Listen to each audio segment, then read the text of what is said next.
as the recipe has promised. I'm going to put a link down below to the Needy Homesteader. She is the one that I got this recipe from. It is actually based on a King Arthur 101 recipe. She, Heather with the Needy Homesteader, did add in the potato flakes and the egg. It does give it a richer and more moist texture to it. I think you'll really like it. I hope you give it a chance. And you know what? Check out her other videos. She has got some wonderful videos up there. Every time I'm waiting on my bread to rise, I decided to make some butter rolls. That is also from the Needy Homesteader. She calls it my soft butter roll recipe. So I'm going to give that a try. So I was experimenting a little bit just to make sure that my yeast was good. This is what happened with it. I don't know if you guys can see it, but it's just like a 1/4 cup of water and 2 1/4 teaspoons of active dry yeast, which equals 2 teaspoons of instant yeast. And I put in 1 teaspoon of sugar into this. So what I'm going to do, this is another 1 1/4 cup of warm water. I'm going to just pour that in here. And I'm going to sneak in front of you a minute and grab my spatula here so I can go ahead and put the yeast in here. I hated to waste the yeast, and actually I've never made dinner rolls, so this is a first for me, and hers looked so good when I was watching the video. I'll put this down here in the sink. I'm just going to there's a little bit that's on the plate as you saw. I'll put those in there. Let me wash my hand off here, which my hands are always freshly washed whenever I start any of this. So I've got, let's see, I need to get, it calls for 3 tablespoons of sugar. And you know what? I put my sugar back. Hang on just one second. I'm back, got my sugar. I've got 1 teaspoon in that already. It calls for 3 tablespoons. So I'm going to do 1 tablespoon, 2 tablespoons, and about 1/2 tablespoon, maybe a little bit more, because there's 3 teaspoons and 1 tablespoon. So then I'm going to do the flour next. Move the sugar out of the way here. And this is all-purpose flour. And that's what it actually calls for the bread flour. It calls for 3 cups. So I'm going to do 3 3/4 cups of the bread flour. So, gosh darn. I used up way too much of my dishes today. Let me dry off my cup here, or my 1 cup measuring cup here real quick. And so here goes. It does not say, well, I'm not going to take the time to sift this. I probably normally would. So there's 1, a little over 1.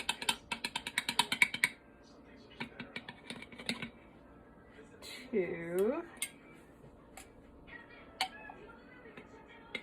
And this one, the recipe, the way it's written, it's not done in a mixer or a bread machine. I got more flour right back here, just in case I needed it.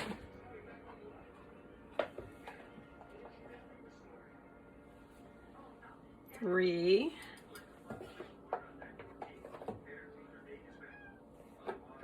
And 3/4. Okay, so that is in.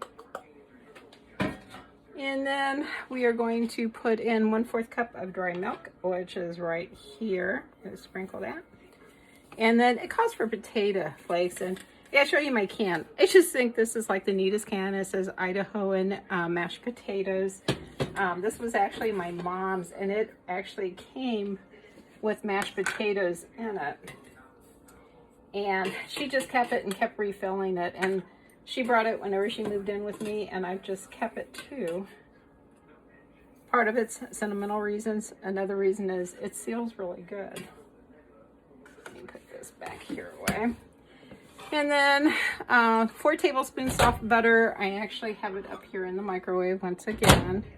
and I'm going to put it in it.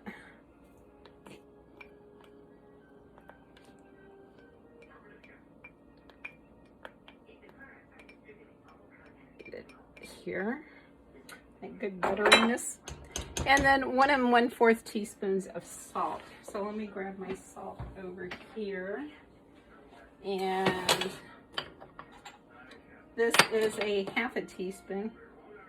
And I may not put that extra 1/4 in it. I may just do 1. I'm not a huge salt fan, but I gotta admit that adding some salt to it really does help with the flavor most of the time. Sometimes it doesn't, but majority of the times it does. Put that back over there. And then you just get 1 egg. Hang on just 1 egg, and I am going to crack it into a dish because, well, that's the way I was raised. Because if it's a bad egg, it doesn't go right into your mixture. And these are farm fresh eggs. A friend of mine that has chickens keeps me supplied in them. So there goes the egg into it. And this is a Danish dough whisk. They are really super nice to have, and actually I even use it with my sourdough. For the longest time I thought that you couldn't use metal in with your sourdough mixture, not the mixture, but the starter. And I've been using this to mix it up. It does a really good job with it, and actually my sourdough starter is doing just fine. So this just makes it really easy to mix up, and my hands aren't quite as dirty. Oops, let me move my coffee cup over here.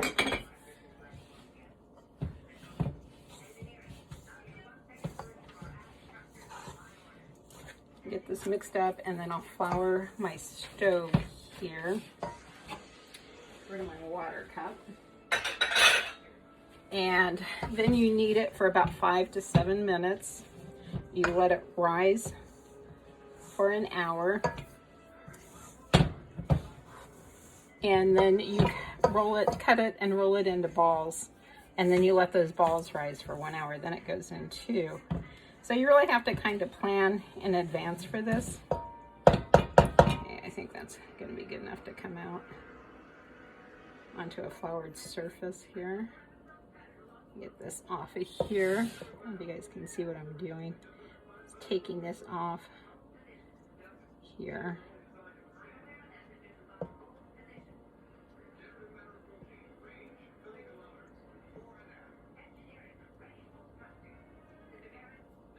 It makes it easier to wash whenever you do this. And you've got all that little itty bitty. That may just be the little extra bit that you need.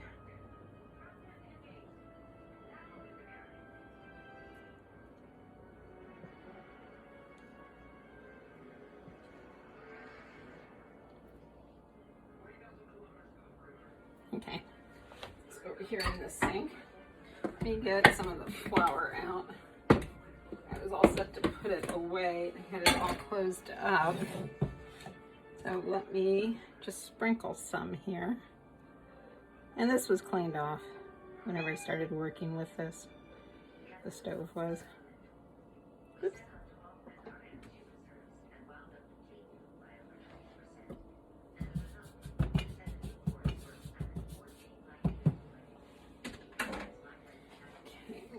Flour on my hands here.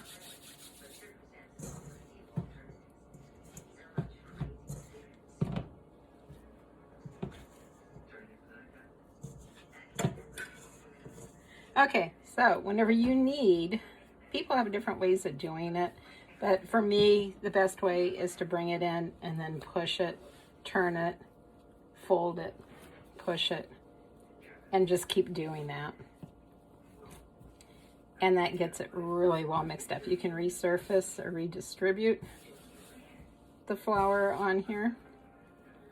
And I am going to do this for, well, at least 5 minutes and however long up until 7 minutes or so it takes to get it to a pliable. And I will bring you back and show you what that pliable dough looks like. It's where the gluten is forming whenever it gets pliable like that.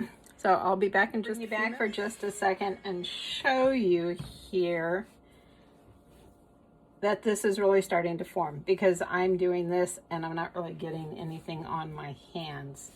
So I still have 3 minutes to go. I will bring you back then. So actually I've been doing this about 6-7 minutes, and I wanted to show you that whenever it will separate like this, that what you do is you just kind of tuck it down under, and you come in from the other sides, and you form this nice little bowl.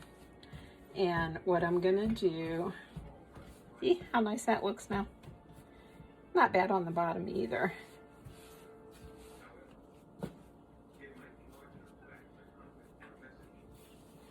Just do this a couple more times. There we go. Okay, then I am going to, even though I do have like the dough in here, I'm going to spray this. And one thing I didn't know, this is from at Sam's Club, but whenever this sprays out, whenever you level it off, you get the wide spray. If you hold it like this, it's a straight stream. So just a little education. I did not know that. I have been using other types of sprays in the past, and they didn't do that. So what I'm going to do is put this in here and just kind of turn it around a little bit, or flip it in it, so that the grease is covering, the oil, sorry, is covering all the sides. Then I'm going to go find another towel to put over this, and we let it rise for 1 hour. Then we're going to roll it out, and I'm going to use my stove top again. That's one good thing about a flat top stove, is you have extra space to work on, and it does really well to roll out dough on. But we'll roll it out, shape it into balls, then we let it rise for 1 more hour, and then we bake it at 350 for 25 to 30 minutes. And then you take melted butter, or you can take a stick of butter and just go over the tops of it, and that will give it that extra shininess to it and butteriness to it. So I'll bring you guys back in an hour. So if you can see the dough, it's been an hour. It's more than doubled in size. So what I'm going to do is, whoops, before I do that, I'm going to punch it down.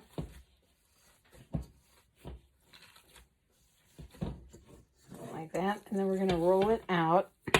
We're going to do basically the same that we did with the, of course, this is a different video. I just made white bread using the Pullman pan. So what we're going to do is just roll or push this out.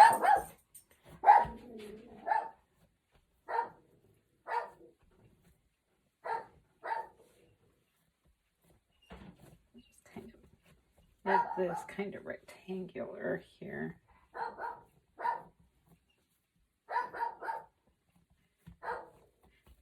It's a little tacky, but it's not actually sticking to my hands, and it's pulling up easy from the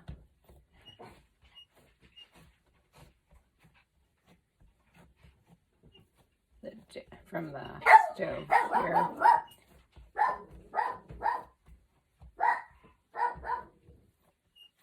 Okay, so what I'm going to do is divide this approximately in half. Once again, I encourage you to go to the Needy Homestead and to watch her video on it. She is so much more professional than I am. Just put this in half too. And then I'm just going to divide this up. And you can make these any size that you want to. You can even make them big enough to use them as hamburger buns, if you want to. I'm just going to do I'm going to stick with the dinner rolls for tonight.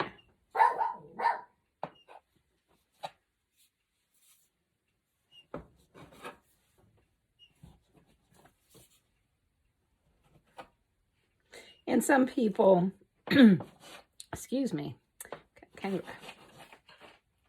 hoarseness tonight with my throat. Some people will throw whenever they put the towel over to get these to rise, they will put a damp tea towel or a damp towel over it. So what I did was pinch the sides together and just kind of tuck it under like this. Here, you know what? Let me move some of this here so that you can see what's going on.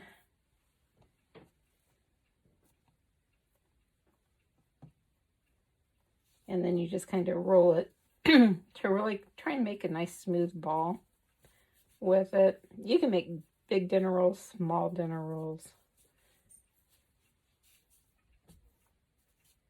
Here, do you see how nice and smooth and round that is?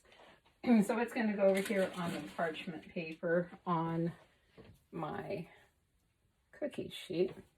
So you just pinch the sides together, and then you just kind of tuck it under so it's more round.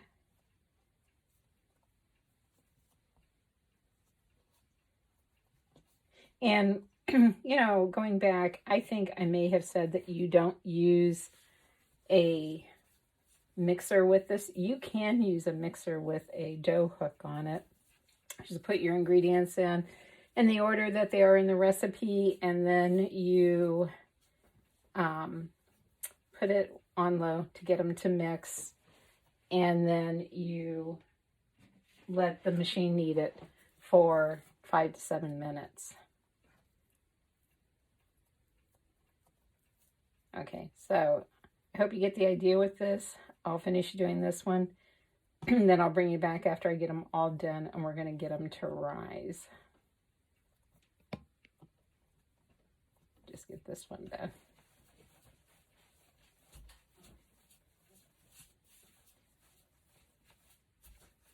The idea is to get it to look so that you really can't see a seam. Kind of like what you do with cookie dough, as a matter of fact. Okay, we'll be back soon. This one is a little bit larger than what the other ones were. So I think what I'm going to try and do is make more of a hamburger size and see how it comes out. One thing I wanted to tell you is that the cooking time for this is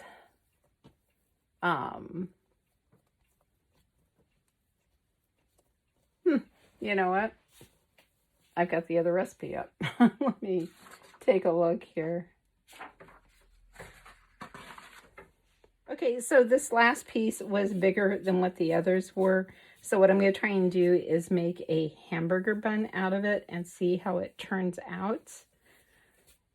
So this is going to rest for another half hour.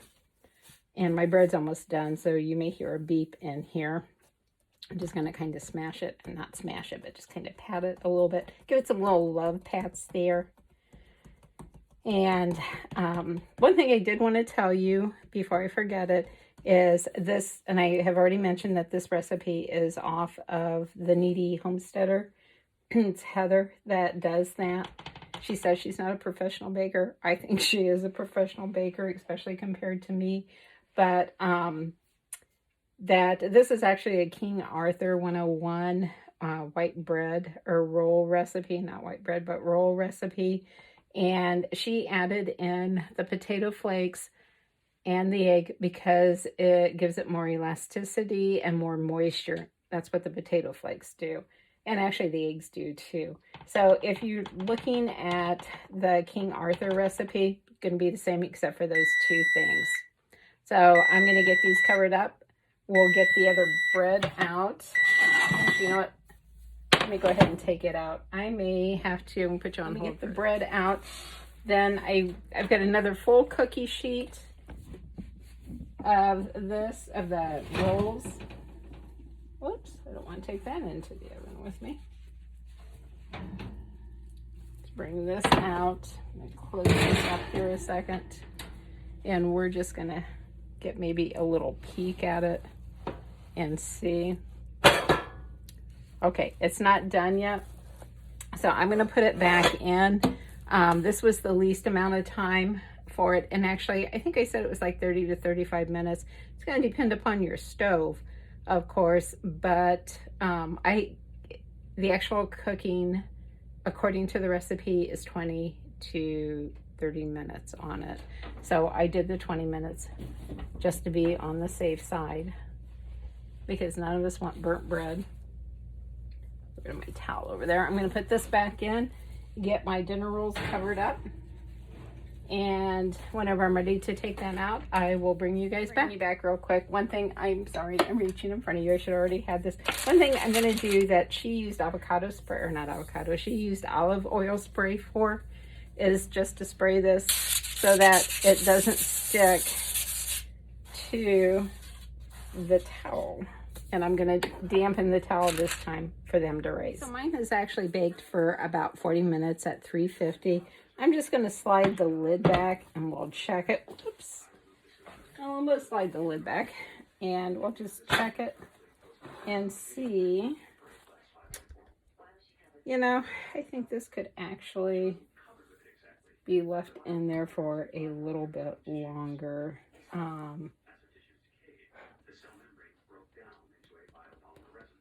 Although it's got a hard crust to it.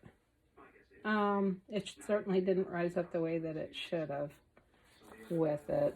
And that's probably, I'm going to guess, definitely something that I did to it.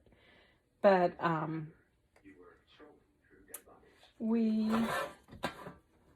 think I'll put that back in for just a little bit. I mean, I can still use it to eat. There's no doubt about that. So I will be back. I'm just going to do a handheld video to show you how much the buns have risen. I think they look great, and hopefully they will do well. I'm debating. I think I'm going to do an egg whitewash on them. It'll give them that shiny crust to it. So I'm going to do that. I'm not going to film it, but then I'll get them in the oven, and whenever they're done, I'll show you. This is the first tray of the dinner rolls out of the oven, and I gotta tell you, I think they look really fantastic. I could have done a little bit better job on the egg wash on them, but I'm gonna get them over here on this rack, get them to cool, and then we will open one up. I've got the tray, the sheet in the oven that has got the hamburger bun on it, so we'll take a look at that whenever it's done. Okay, here are the dinner rolls out. This is the hamburger one. I just got it out, so it's still really warm. But look how nice and big that is. I don't think I'm going to be buying hamburger buns anymore whatsoever. And let me see, what did I do? Here's my knife. I am going to cut open one of these dinner rolls. And excuse the dog in the background. This is what they look like. I think they look really, really good. They have got such a great crumb in there. They are so soft. This one has already cooled off. Yeah, I know. Bentley wants one too. To be honest with you, I had one already and it was so good. The only thing I think I would do different with these is maybe, I left out some of the salt, is maybe go ahead and add the salt in. But, still good. And it's kind of it has a little sweet taste to it. So what I might do is, I really like this recipe. Really cut back on the sugar in it and put garlic in it and make garlic rolls, or maybe try and make them into garlic knots. That would be really good to do. But I'll leave the recipe, follow the recipe that I put in, and not basically what I've told you. Go by what's put in. There were a few things that I was incorrect on. It's correct in the recipe. So I hope you all have fun. Oh my gosh, look at this. I got little warts on some of them. That's interesting. Y'all take care, and I will catch you later. I'm going to go eat the rest of this. The finished product. Hot dinner rolls with a little hot mango jelly on them that is home canned. And for dinner tonight, I am having a hamburger, just to try out this hamburger bun. That is egg wash that's on there, and this part is where I did not get the egg wash on. So next time I will be more careful and go around all the way. Hope you guys enjoyed this video. If you did, please just hit the like button, subscribe, ding that little bell to get the notifications. And if you have any suggestions on what you want to see me make, put them down in the comments. Y'all take care, have a great day, and just keep moving forward.